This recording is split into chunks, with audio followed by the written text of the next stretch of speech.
Šiemet Elektrėnuose nuvilnijo labai daug iškilmingų jubiliejinių renginių. Tai 50 metų Elektrėnams, 10 metų mūsų savivaldybėje. Šiemet taip pat švenčiame savo 10 metų gimtadienį ir mes, Elektrėnų socialinių paslaugų centras.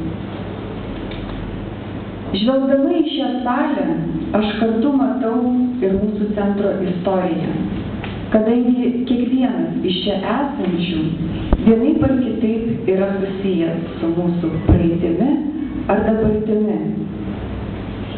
Vieni iš jūsų prisidėjo prie mūsų įstaigos įkūrimo, kiti prie veiklos vystymo ir tobulinimo, o treti tiesiog galbūt buvo šalia, dalinosi tais pačiais rūpesčiais, siekė tų pačių tikslų. Taigi, 10-mečio proga ir norėčiau peržvelgti tą mūsų praeitą kelią. Prieš 10 metų vienoje iš pačių jauniausių savivaldybių Respublikoje kūrėsi struktūra, steigėsi įstaigos ir siekiant atskirti paslaugas nuo administravimo buvo steigiami paslaugų centrai. Tuomet įsisteigė ir mūsų Elektrėnų socialinių paslaugų centras. Toks centras buvo vienas iš pirmųjų tokio daugiafunkcinio pobūdžio, kadangi vienoje įstaigoje buvo įvairios paslaugos teikiamos įvairaus amžiaus ir socialinių grupių žmonėms. Toks požiūris buvo, kad tokia įstaiga yra naudinga ir tuo, kad žmonėms patogiau vienoje įstaigoje gauti įvairias paslaugas, o be to ir ekonomiškai yra naudingiau. Taigi, 2000 metų gegužės 31 dieną Elektrėnų savivaldybės taryba nusprendė įsteigti Elektrėnų socialinių paslaugų centrą. Įregistruotasis buvo rugpjūčio 3 dieną. Na, o dabar, anksčiau jis vadinosi Elektrėnų slaugos ir socialinių paslaugų centras, tačiau atsisakius slaugos paslaugų, dabar vadinamės Elektrėnų socialinių paslaugų centras. Taigi,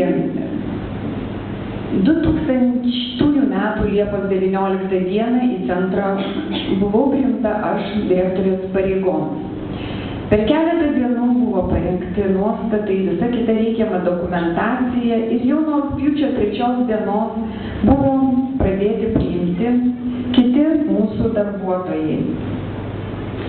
Pačią pirmą dieną buvo priimta 33 žmonės. Be abejo, didžiulė atsakomybė teko pirmiesiems darbuotojams. Ypatingai didelis kūrybinio ir organizacinio darbo krūvis teko vieniems iš pirmųjų darbuotojų.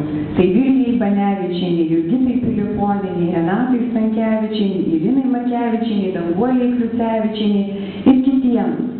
Mums kaip naujai įkurtai įstaigai reikėjo išsikelti pagrindinius tikslus, uždavinius, nusimatyti veiklos pobūdį, funkcijas, apsibrėžti kompetenciją.